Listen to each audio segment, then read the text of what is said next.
আমরা আমাদের নির্দিষ্ট নিয়ম নীতিমালার মাধ্যমে আমাদেরকে চলতে হয়, শ্রম অধিদপ্তরের নিয়ম নীতিমালার মাধ্যমে আমাদেরকে চলতে হয়। আমরা 1 ঘন্টা কর্মসূচি দিয়েছি, 1 ঘন্টার মধ্যে আমরা শেষ করব। আপনারা যে যেখান থেকে এসেছেন আমাদের কর্মসূচি শেষ হওয়ার সাথে সাথে যার যার কর্মস্থলে আপনারা যোগদান করবেন। যাওয়ার সময় যেন কোনো বিশৃঙ্খলা না হয়, সুশৃঙ্খল ভাবে আপনারা সকলে যার যার কর্মস্থলে ফিরে যাবেন। এই প্রত্যাশা রেখে আগামী দিন যেন আমরা ঐক্যবদ্ধভাবে কাজ করতে পারি, সেই প্রত্যাশা রেখে আমি আমার বক্তব্য শেষ করছি। খোদা হাফেজ। বাংলাদেশ জিন্দাবাদ, বাংলাদেশ গণপূর্ত কর্মচারী ইউনিয়ন জিন্দাবাদ। সকলকে ধন্যবাদ।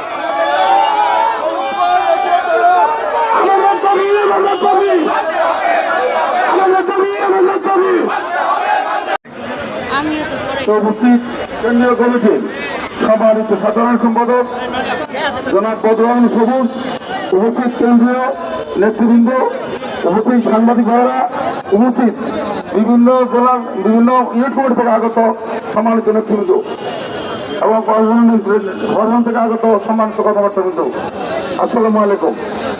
আমরা বলতে চাই যে গণপূর্তের যারা মেরুদণ্ড তাদের সেটআপ নাই, উপসরকারি প্রশাসন থেকে উপর থেকে সেটআপ ঠিকই আছে, তারা ঠিকই পদোন্নতি বাচ্চা ঠিকই করতেছে।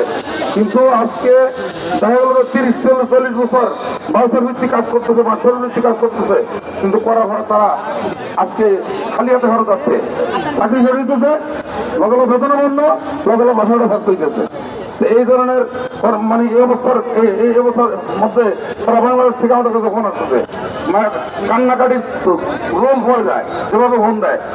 অতএব আমরা অবিলম্বে মনে করবো যে আমরা এই দাবি আদায় না হওয়ার কারণে আমরা কর্মচারীরা আমরা গেছি কোর্টে, হাইকোর্ট আমাদের পক্ষে রায় দিচ্ছে, হাইকোর্ট দেওয়ার পরে সুপ্রিম কোর্টে জানা গেছে, সুপ্রিম কোর্টে আমাদের পক্ষে রায় দিচ্ছে, তারপর তারা রিভিউ করছে, রিভিউতে আমরা রায় পাইছি। অতএব রায় বাস্তবায়ন করতেছে না, সে আইন অমান্যকারী, সে আদালত অবমাননাকারী। আমরা মনে করি আজকে আমাদের উপস্থিত ইতিমধ্যে দেশের উপস্থিতি কেমন আছে, আমরা মনে করি যে আমাদের দাবি যদি আদায় না করে, আমাদের একটা কর্মসূচি দিয়ে সাধারণ সম্পাদক দাবি আদায় না করলে আমরা বৃহত্তর থেকে বৃহত্তর আন্দোলন কর্মসূচি দিব ইনশাআল্লাহ। আমরা দাবি আদায় না পর্যন্ত আমরা কেউ ঘরে ফিরে যাবো না। আমরা বৃহত্তর আন্দোলন থেকে তত বৃহত্তর আন্দোলন কর্মসূচি হয় সেটা আমরা দিব ইনশাআল্লাহ। যারা ভর্তি হয়েছে সকলকে ধন্যবাদ জানাই এবং যারা পরিশ্রম করছেন আমাদের কেন্দ্রীয় কমিটির চিহ্ন এই আজকের অনুষ্ঠানকে অবলম্বনিত করার জন্য সকলকে ধন্যবাদ জানিয়ে